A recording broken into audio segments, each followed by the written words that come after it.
bia thằng này cho không nhỉ? Cho biết rồi. Bài bia.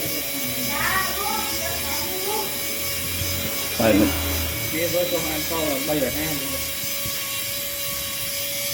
Để cho lớn. Cho nên tình thay thay như thế. Đó. Mẹ lỗ mấy đi. Rồi lại tình nhập tiền mẹ không lái. Mà chỉ cho tam rồi rồi.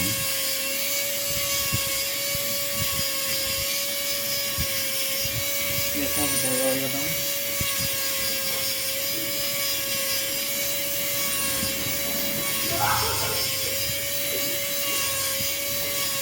Nhận từ mô lộ áp mẹ là phải những bài cái này nha này. Áp cho cái tên mình đi.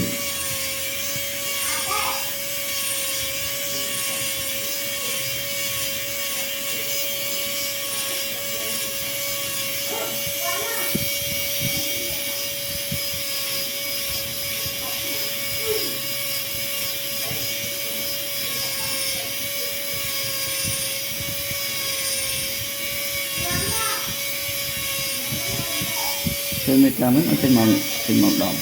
Đấy. Mấy ca mấy. Hấp ấy. Nhà đấy. Người ta. Cái gì bảo theo cho làm bài máu chân.